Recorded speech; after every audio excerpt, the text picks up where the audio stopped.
Uningá, que o futuro é aqui.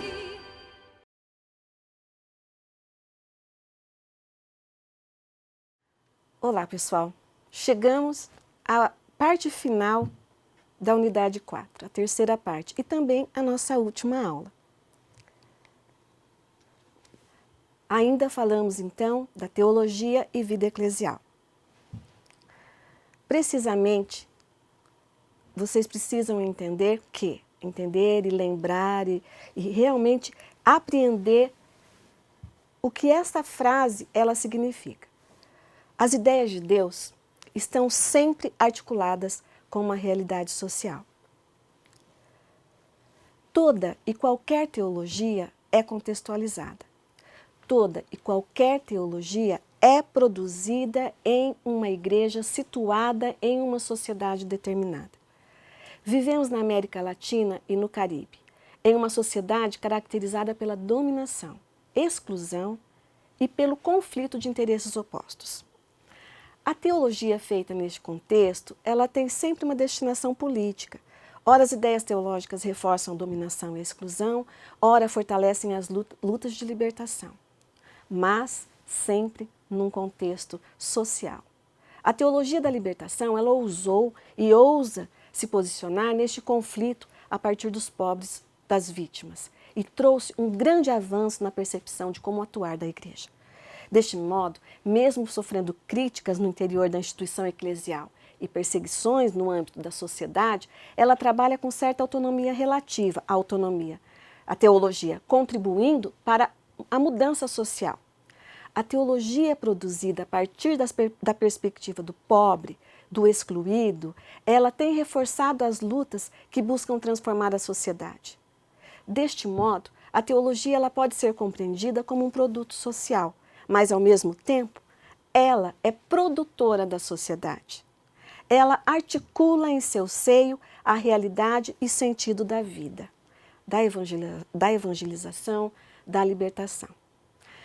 Entre evangelização e promoção humana, que seria desenvolvimento, a libertação, existem de fato laços profundos, laços de ordem antropológica. Visto que a pessoa humana, que há de ser evangelizada, ela não é um ser abstrato, mas é um ser condicionado pelo conjunto dos problemas sociais e econômicos, quase refém desta situação. Laços de ordem teológica, porque não se pode nunca dissociar o plano da criação do plano da redenção. Um e outro abrangerem as situações bem concretas da injustiça que há de ser combatida e da injustiça da justiça que tem que ser restaurada. São laços daquela ordem eminentemente evangélica, que é a ordem da caridade. Como se poderia realmente proclamar o mandamento novo sem promover na justiça e na paz o verdadeiro e autêntico progresso humano? É impossível aceitar que a obra da evangelização possa ou deva negligenciar os problemas extremamente graves com que nós nos defrontamos. Hoje em dia, de forma sobremaneira, nós nos deparamos com isso, com questões referentes à justiça, à libertação, ao desenvolvimento e à paz no mundo, até a sobrevivência. Se isso porventura ocorresse, seria ignorada a doutrina do Evangelho sobre o amor para com o próximo que sofre ou se encontra em necessidade. A relevância da teologia é demonstrada na ação que ela gera.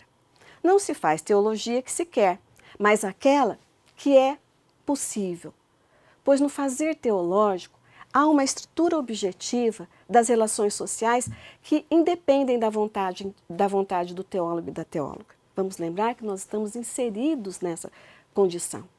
Além disso, há limites impostos pela própria instituição eclesial. Nesta interação, a teologia sofre as influências do contexto sócio-histórico, mas também pode influenciar a mudança deste contexto e se estrutura em sua pertinência, enquanto autonomia e relevância enquanto dependência. Sensibilidade enquanto dimensão da profecia e da ética e análise, explicação racional articulada com o histórico, o sociológico, o axiológico, o tático e o estratégico. É com estes limites e com estes pressupostos que se produz a reflexão teológica. Na medida em que se articula com os pobres, busca sempre apontar para a novidade que pode acontecer na história, na certeza de que o ser humano busca sempre transcender-se.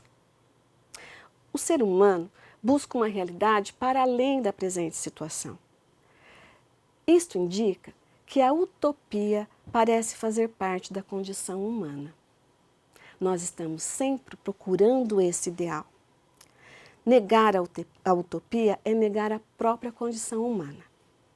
Contudo, a realização deste desejo de ultrapassar essas fronteiras nunca se dá de forma plena no interior da história. Por isso, o ser humano, no seio da condição humana, ele deve vislumbrar a esperança do impossível, encarnando-a em um mundo que continua condicionado pela morte. Contudo, como não se pode derivar a condição humana das leis das ciências empíricas, nunca se sabe, a priori, se uma meta atual vai além dos limites do possível e, portanto, da própria condição humana. Embora se conheça a morte como raiz dessa condição, nós não conhecemos necessariamente onde se encontra, a cada passo da ação humana, o limite imposto por essa própria condição. É no agir que se descobre a condição humana. É andando que se faz o caminho. É com base nesta esperança que podemos compreender a busca da terra sem tantas dores, sem tantas injustiças, tirando a grande vulnerabilidade do povo desse mundo, de um mundo possível como o horizonte da história. Pode nunca ser alcançado, mas sempre desafia a nossa criatividade, a nossa inventividade e a nossa perspicácia humana. É uma utopia que não acontece no decorrer da história, mas que ela continua a dar aquele impulso de esperança contra toda a desesperança. Então, esta é uma das funções da teologia, se olhada a partir da opção pelos pobres. Ferraro fala claramente isso, tudo isso que até aqui eu falei para vocês. Não se pode derivar a condição humana das leis das ciências empíricas. É no agir que se descobre a condição humana. O teólogo, enquanto estudioso, enquanto pesquisador, ele pode traçar e dar bases para esse agir. Vamos lembrar, o teólogo é o homem da comunhão. Comunhão de pensamento com o magistério, com o povo cristão e com todos os teólogos empenhados nas mesmas tarefas de ensino e de pesquisas. Vocês estão iniciando este caminho para chegar a uma formação em teologia, uma graduação.